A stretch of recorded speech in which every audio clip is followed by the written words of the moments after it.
Unhappy staff, mediocre food, terrible reviews, and an extremely arrogant owner. Those are the essential ingredients to be featured on Kitchen Nightmares. But owner Sammy took it so seriously that he refused to take Gordon's criticism and even insulted him several times. Today we're going to look back at Sabatiello's, which had one of the most entertaining owners on the show, if you take away the fact that he has anger issues and wants to strangle everyone. He even did a stint in prison. What a guy. Jokes aside, if you want to see what happened to Sabatiello's after the show, and what became of its interesting owner, stay and enjoy this video. At the beginning of this episode, we traveled to Stamford, Connecticut, to meet Sabatiello's, an Italian restaurant that has been operating for 3 years under the leadership of Sammy Settembre, a man who has worked in the culinary world since he was 8 years old, and owned a successful pizzeria in Greenwich, but is having trouble repeating that success in Stamford. I make everybody feel like a superstar because I'm a superstar. Of course, all the staff can recognize the problems except for him.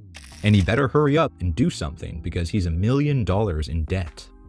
And the few customers who visit the restaurant complain about the lousy quality of the food, although Sammy thinks they're wrong and doesn't mind telling them to their faces. Sammy is even more rude to his staff, claiming that no one listens to him, though he ignores his own girlfriend, and the restaurant's host, Lauren, points to him as the cause of the problem. But for that, we have our favorite firefighter, Gordon Ramsay, who had already read some of the reviews of the restaurant, and they all agreed that its owner is the most obnoxious person on the face of the earth. I'm not exaggerating, they really said that. However, Ramsay gets a good first impression of Sabatiello's due to its elegant appearance, but in the end, the most important thing is always the food. At first, Sammy welcomed him like any other owner, but he couldn't contain his arrogant side. Actually, the best balls in town. He's talking about meatballs, I think. As Ramsay asked David, the head waiter, for his order, Sammy interrupts them repeatedly just to find out if David has already written down his order. Let's add lack of manners to Sammy's list of qualities. The first dish for Ramsay is the soup of the day, the wedding soup. I'd rather get divorced. Also, the soup has been in storage for 3 days, even though Sammy forbids his staff to throw away old food. After that, the homemade lasagna arrives, and if we imagine that a kid made it at home and dropped it on the floor, then it's an excellent lasagna.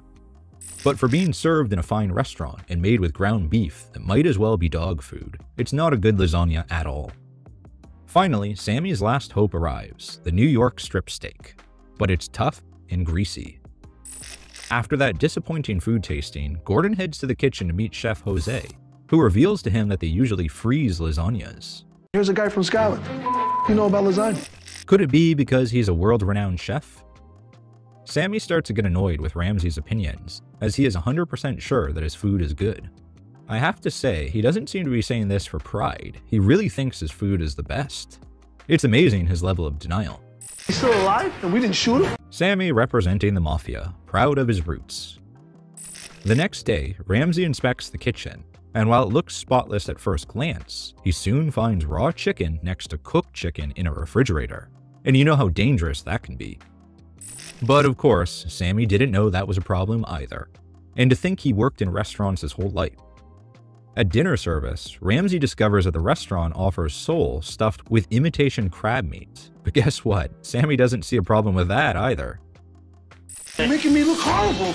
Shortly thereafter, a diner returns her dish because it wasn't fresh, but Sammy tastes it and assures it's good. You'll jump him down like a big baboon and oh, it's good. Woo! To Sammy's dismay, another customer decides to return her meat dish because it was cold. How does Super Sammy solve it? By heating it in the microwave, of course. Fortunately, the diner realizes the deception and rejects the meat altogether. Do you work for a microwave company? You know so much about a microwave. I don't know what surprises me more, his great pride or his ability to say microwave 1,000,000 times in a few seconds. I wanted to kill her, and I didn't. Wow, Sammy, kudos to you for being a completely normal person. Despite this, Sammy delivers a new dish to the woman, though his lack of manners causes her to once again reject his food.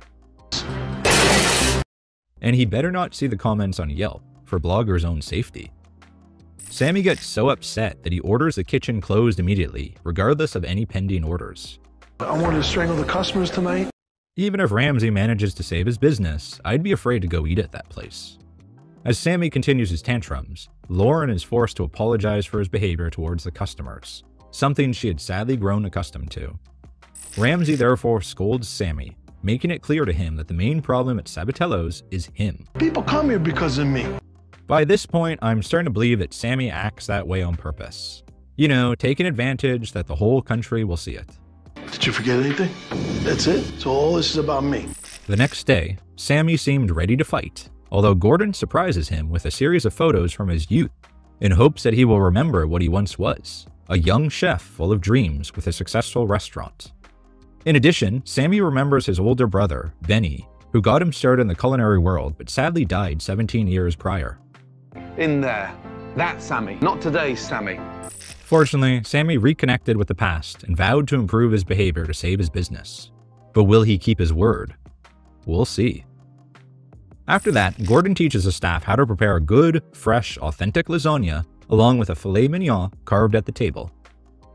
Those dishes will be the specials that night since the restaurant was filled with customers like never before thanks to Ramsay's presence. But the real center of attention should be Sammy, who's ready to welcome everyone with a more friendly and cheerful attitude. Although in the kitchen it seems that the usual tyrannical and rude Sammy is in charge, as Jose was a little late with the orders. Because of this pressure, Jose delivers several plates of undercooked meat, so the diners begin to send them back. Old Sammy. Wow, I really thought he'd change. Of course, Sammy's yelling doesn't solve anything, as the customers were still getting raw meat. As hard as Jose tried to speed up the delivery of orders, customers ended up deeply disappointed with the service, and many vowed never to return to Sabatiello's again. Therefore, Sammy sits down with Ramsay to complain about Jose, who has been his chef for over 10 years, but is now seriously thinking of firing him. Accordingly, Ramsay prepares a new menu that is smaller than the previous one, but with a heavy emphasis on meat. Sabatiello's will be relaunched as an Italian steakhouse. Thanks to that new approach, Joseph won't have to deal with so many different dishes at the same time. But first, Sammy gives Jose a little pep talk to remind him of the importance of his job, as his business is at risk. Today will be all or nothing for Sabatiello's. At the relaunch, the restaurant receives many diners despite its disastrous previous day. Sammy welcomes them all with delight, but always loses his temper in the kitchen. And as usual, Jose again has trouble cooking the meat, so they repeat the usual cycle of shouting and insults. This is worse than Spaghetti House. Thanks to that, Sammy takes an active role in the kitchen to help Jose deliver the orders in perfect order. Oh my God, Jose. Well, it doesn't get any better either. Put the meat back up here. You can't take it all. You're not. But despite those complications, the staff managed to regain order and send the dishes out. The wait was worth it, as the customers loved the new food. It didn't seem like it, but Sammy actually helped increase productivity in the kitchen instead of insulting everyone for no reason. After a successful relaunch, Ramsay congratulates Sammy on his positive change and hopes it stays that way for a long time. He really does care, and he made me realize I have a purpose. What a character development Sammy went through. I found him pretty obnoxious at the beginning, and he was pretty obnoxious at the end too. But he seems like he might be a good guy underneath that all. Sometimes miracles can happen. But was Sammy able to repeat the miracle to save his restaurant? What happened to Sabatiello's after the show? After the episode of Kitchen Nightmares aired, as you know, miracles only happen once, so Sammy was unable to save his business from imminent failure. In fact, Sabatiello's closed a few months after Ramsay's visit. Were they really that bad? Indeed they were, and Sammy's pride didn't help much either. According to an NBC Connecticut interview, Sammy expected much more from his participation in the show, as he barely received a few dollars in exchange for closing for filming. But most of all, he was hoping for new equipment for his restaurant, so it was quite disappointing for him that Ramsay didn't make renovations to his restaurant. On the internet, there are hardly any reviews about Sabatiello's and its Yelp profile is empty, although considering Sammy's statements, maybe he didn't get as many people as he expected and debts ended up drowning him. As of today, the former Sabatiello's property is occupied by an Italian restaurant called Tutti Pazzi, rated 3.5 stars on Yelp. But that leaves us with another question. What happened to Sammy after the show? He was arrested, but it wasn't for a major crime, I think. But before we get into that, when he closed his restaurant, he returned to Greenwich to open a new one with the same name, but everything indicates that less than a year later, he had already sold the property. The restaurant is still operating today under the name Greenwich Pizzeria and enjoys few but excellent reviews on Yelp. Now getting back to the arrest story. In late 2009, police officers showed up at Sabatiello's to serve eviction papers, but found signs of vandalism such as broken windows and smashed decorative glass. In total, the damage amounted to $20,000. Sammy was pointed out as a culprit, as he was the only one with access to the building, and there was no sign of the door being forced. Despite being arrested for first-degree felony, Sammy always denied the allegations, claiming that he used to see a lot of homeless people near the building and that some doors were difficult to lock.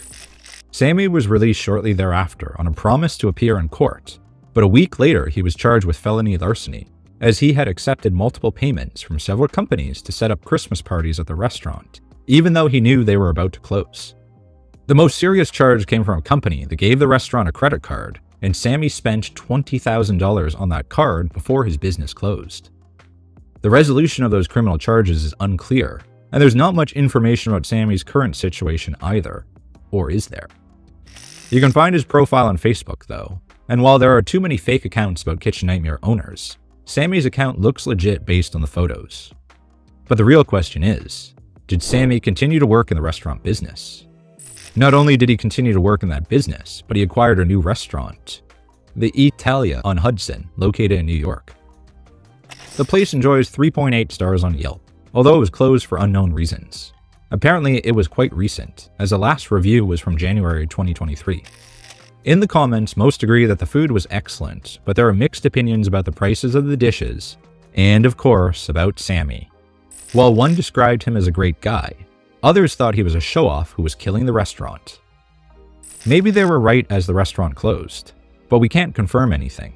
What if Sammy tried to strangle a customer? I guess we'll never know.